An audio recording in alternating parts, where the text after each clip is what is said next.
Let's talk a moment about dissociation. Dissociation is something that kind of falls on a scale. So if you think of this as the extreme end of dissociation and this as the low, minimal end of dissociation, all humans experience some degree of dissociation. Have you ever daydreamed? I have. Have you ever experienced driving down the highway and then going, oh crap, wait, did I pass my exit? How far have I gone? Did I miss it? That is, we often call that highway amnesia. That is a form of dissociation. So those are very normal kinds of dissociation. They fall over here on this low end of dissociation. And you might have heard the term, the old term was multiple personality disorder. The correct term now and for several years is dissociative identity disorder, or DID. And that would fall on the more extreme, this down here, this extreme end of dissociation. And so dissociation can happen anywhere along this scale. And when an individual is exposed to interpersonal trauma and other types of trauma, but I'll speak specifically to interpersonal, when a person is exposed to that kind of trauma, dissociation is a pretty common and, again, normal human response to the trauma. So it's a kind of a miracle. To me, it's amazing that our brain can just go, check out, I'm gonna go somewhere else and take my awareness away from this moment of this very painful or distressing, traumatizing experience. And so people can take themselves just to kind of blankness, or some people dissociate into a specific place, like a beach, and they just see themselves there while the trauma is occurring.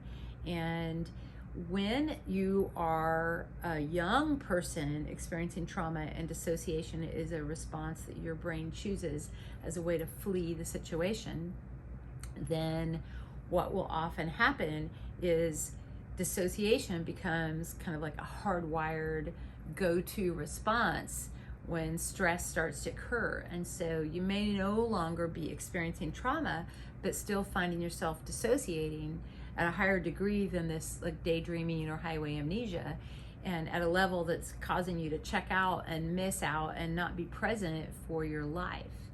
And so that's just a higher degree of dissociation. Some people dissociate a great deal, and they actually have gaps of time where they're missing details of their life. And this would not be due to things like blackout drinking. This is like for no other explainable cause. There's gaps in their time. They can't figure out, where was I, what happened? So that's a higher degree of dissociation. And then that will also sometimes, again, back to that hardwired go-to response of the brain, may check out for longer periods of time, and check out in a way that just totally, in essence or figuratively, takes you out of your body, and your body's present, but all of your self-awareness, all of your sense of self, just somewhere else. And then there can be forms of dissociation that where different personalities develop, and that is what we call dissociative identity disorder. Sometimes a person is aware of kind of the different personalities. Sometimes they're completely unaware. Sometimes the different personalities are aware of each other. Sometimes they're unaware. Sometimes it starts out, probably more often, it starts out with this complete lack of awareness that other personalities have developed, and that the different personalities are unaware of each other.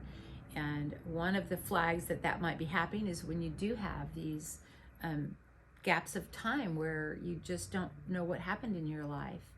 And so a lot of times a person will get a diagnosis of dissociative identity disorder, and then begin to develop some awareness of the different parts or personalities present in them. And sometimes then that co-consciousness between the parts can occur with therapy. A big goal of therapy in those circumstances is to kind of integrate all of those parts and integrate them into the main person, the person that existed before trauma occurred. And another type of dissociation that can occur is when you maybe find yourself in a place you don't know how you got there, so maybe you're driving, and probably while you're driving you're aware of the driving and safety, but you get somewhere and you're like, oh my God, how did I get here? How long have I been gone? And I've had clients who experience that. And that's just another form of dissociation, further down on the scale, but maybe not as far as dissociative identity disorder. And again, like I've said in every video, these are normal human responses to things a human should never have experienced.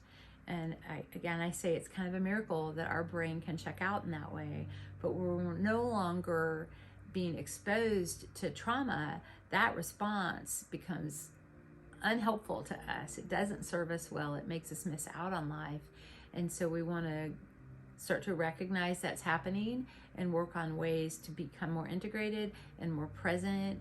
And that oftentimes requires working through a lot of pain that occurred, which we often want to avoid, but that is the process that will help you get to a place where you can be present in your life and enjoy your life and see, have the memories, and not have gaps.